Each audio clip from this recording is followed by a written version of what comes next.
വേറെ എൻ്റെ വഴിയെന്ന് പറയും. എനിക്ക് എൻ്റെ വഴി. നോട്ട് ഡബിൾ ചെയ്യണമെങ്കിൽ അതൊരു വഴി. 10 പൈസ പെട്ടെന്ന് ഉണ്ടാക്കാൻ പറ്റിയ പരിപാടിയാണ് നോട്ട് ഇരട്ടിപ്പിക്കൽ. ടാക്സ് വെട്ടിക്കണമെങ്കിൽ അത് വഴി. എനിക്കൊരു വലിയ വീട് വെക്കണം, ബ്രാൻഡഡ് കാർ വാങ്ങിക്കണം. അപ്പോൾ ഇടത്തോട്ടും വലത്തോട്ടും തിരിയാൻ നമുക്ക്. ദൈവത്തിനെ മറന്ന് സമൂഹത്തിനെ സർക്കാരിനെ വഞ്ചിച്ച് നമുക്ക് ജീവിക്കാൻ പറ്റും. അപ്പോൾ ഇനി ഇടത്തോട്ടോ വലത്തോട്ടോ തിരിയുമ്പോൾ ജീവിച്ച് കല്യാണം കഴിച്ച് മാന്യമായിട്ട് ജീവിക്കുന്ന പെണ്ണിനെ വേറൊരു പെണ്ണിനെ കണ്ടപ്പോൾ അതിൻ്റെ തോളെ കൈയിട്ടുകൊണ്ട് നീ രണ്ട് പ്രസവിച്ച് നിന്റെ കുഞ്ഞിനെ വളർത്തുന്ന ഭാര്യയെ നീ രഹസ്യത്തിൽ ഉപേക്ഷിക്കുക. എന്നിട്ട് ആ പെണ്ണിൻ്റെ കൂടെ ഒക്കെ പോകാം. ഇടത്തോട്ടോ വലത്തോട്ടോ തിരിയാൻ സാധ്യതയുണ്ട്. 10%, 8% ഒക്കെ പലിശ വാങ്ങിക്കുന്ന ആൾക്കാരില്ലേ, അവർ ഇടത്തോട്ടോ വലത്തോട്ടോ തിരിയുകയാണ്. നീ ഇടത്തോട്ടോ വലത്തോട്ടോ തിരിയുമ്പോൾ പിന്നിൽ നിന്ന് ദൈവം ഒരു വഴി തരും. അവിടെ വിഷയം എവിടെയെങ്കിലും തെറ്റിപ്പോയിട്ടുണ്ടെങ്കിൽ, അതായത് നിങ്ങൾ ദൈവ അനുഗ്രഹവും അനുതാപത്തിൽ അധിഷ്ഠിതമാണ്. എപ്പോഴും നമ്മൾ ശ്രദ്ധിക്കേണ്ട ഇതാണ്.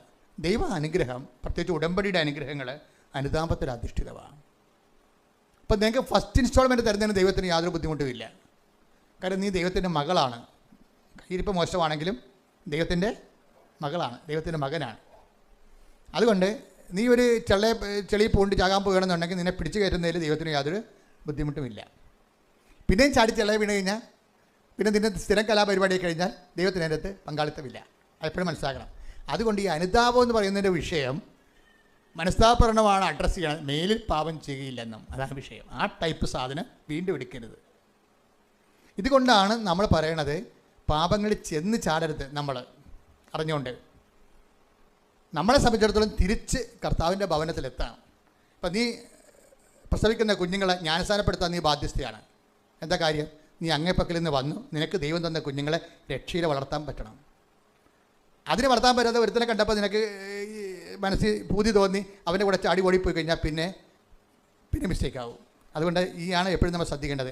അതായത് ഒരു അരിശത്തിന് അറ്റിച്ചാടിയ പല അരിശ അവിടെ എടുത്തു കഴിഞ്ഞാൽ പോകാൻ പക്ഷേ ബുദ്ധിമുണ്ട്. അപ്പോൾ നിങ്ങളുടെ ചെറുപ്പകാലത്ത് കാണിക്കുന്ന ദൈവത്തെ മറന്നുള്ള ജീവിതത്തിനെ എന്നിട്ട് ഈ പിന്നെ അങ്ങനെ കുഞ്ഞുങ്ങളെ പെറ്റ് കിട്ടിക്കഴിഞ്ഞാൽ പിന്നെ നിങ്ങൾ മരണം വരെ നിങ്ങളുടെ പ്രാർത്ഥന എന്താണ്? ആ കുഞ്ഞുങ്ങളെ കർത്താവിൻ്റെ നാമത്തിൽ സ്നാനപ്പെടുത്തുന്നവരെ നിങ്ങൾ കണ്ണുനീരോടെ ദൈവദേശത്തിന് നിൽക്കണം. വിശുദ്ധിയോടെ നിങ്ങൾ ജീവിക്കണം. വിശുദ്ധിയോടെ നിൻ്റെ ജീവിത പങ്കാളിയെ ദൈവത്തിന് സമർപ്പിച്ചുകൊണ്ട് തന്നെ നിനക്ക് നിൻ്റെ രീതി വിശുദ്ധിയോടെ ജീവിക്കാൻ കഴിയും. ഇപ്പോൾ അഗസ്റ്റിൻ്റെയൊക്കെ അപ്പൻ എന്ന് പറയണത്, സെൻ്റ് അഗസ്റ്റിൻ്റെയൊക്കെ അപ്പൻ എന്ന് പറയണത് കത്തോലിക്കനല്ലായിരുന്നു, ശരിക്കും പറഞ്ഞാൽ ക്രിസ്ത്യാനി അല്ലായിരുന്നു. അവിടെ കൂടെ മോനിക്ക പുണ്യാളത്തിൽ ജീവിച്ച് വിശുദ്ധയായിട്ടുണ്ട്. അപ്പോൾ സഭയിൽ പുതിയ കാര്യങ്ങളൊന്നും അല്ല ഇത്. മനുഷ്യനുണ്ടാകുന്ന കാര്യങ്ങളെല്ലാം ഇതുപോലെ അവറേഷൻസ് ഉണ്ടാകും. പക്ഷെ നമുക്കൊരു മനസ്സാക്ഷിയുണ്ട്. എന്താണ്?